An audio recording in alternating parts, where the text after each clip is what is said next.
السلام علیکم ورحمۃ اللہ وبرکاتہ۔ محترم ناظرین اکرام، امید ہے آپ بخیر ہوں گے، اللہ آپ کو خیر و عافیت سے رکھے۔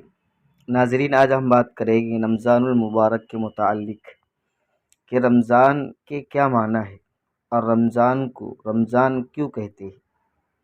یہ دو ٹاپک ہے آج ناظرین ہمارے آپ کے لیے۔ تو سب سے پہلے ہم چلتے ہیں رمضان المبارک، تو برکت مہینہ ہے، ہم سبھی جانتے ہیں، عظمت والا مہینہ ہے، اور اللہ میں اس مہینے میں ہمارے لیے جو اعمال ہے اس کو قبول فرمائے۔ تو ناظرین چلتے ہیں رمضان کے معنی کی طرف۔ رمضان کے کیا معنی ہے؟ تو رمضان شہر رمضان الذی، رامیم زبر، رمضان الذی، قرآن کریم کے دوسرے پارے میں فرمایا رمضان کے معنی۔ یہ رمضان جو ہے عربی زبان کا لفظ ہے جس کے معنی جھلسا دینے کے آتے یا جلا دینے کے۔ اس ماہ مبارک میں اللہ تعالیٰ بندے کے گناہوں کو معاف کر دیتے ہیں، جھلسا دیتے ہیں۔ ناظرین، یہ مہینہ سب سے پہلے جب آیا تو سخت گرمی کا موسم تھا، تو اس اعتبار سے اس کا نام رمضان رکھا گیا۔ اور علماء فرماتے ہیں اس کی دوسری وضاحت کہ انسان جب روزے رکھتا ہے تو روزے کے ذریعے اللہ روزے دار کے گناہوں کو معاف کر دیتے ہیں، اس کی مغفرت کر دیتے ہیں۔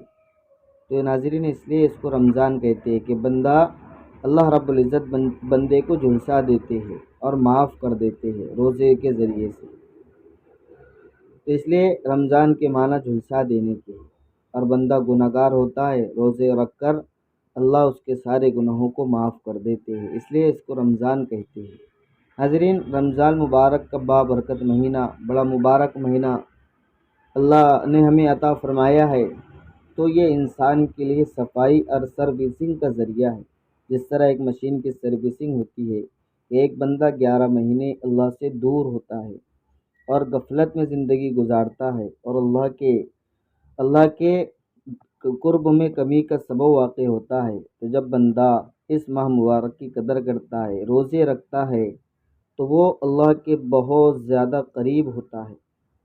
تو اللہ اور روزے کی برکت سے انسان کی ساری صفائی اور سروسنگ کر دیتے ہیں، سارے گناہوں کو معاف کر دیتے ہیں۔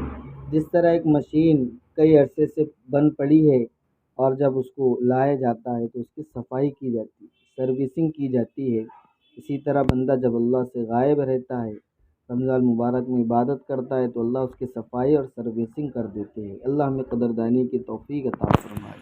السلام علیکم ورحمۃ اللہ وبرکاتہ۔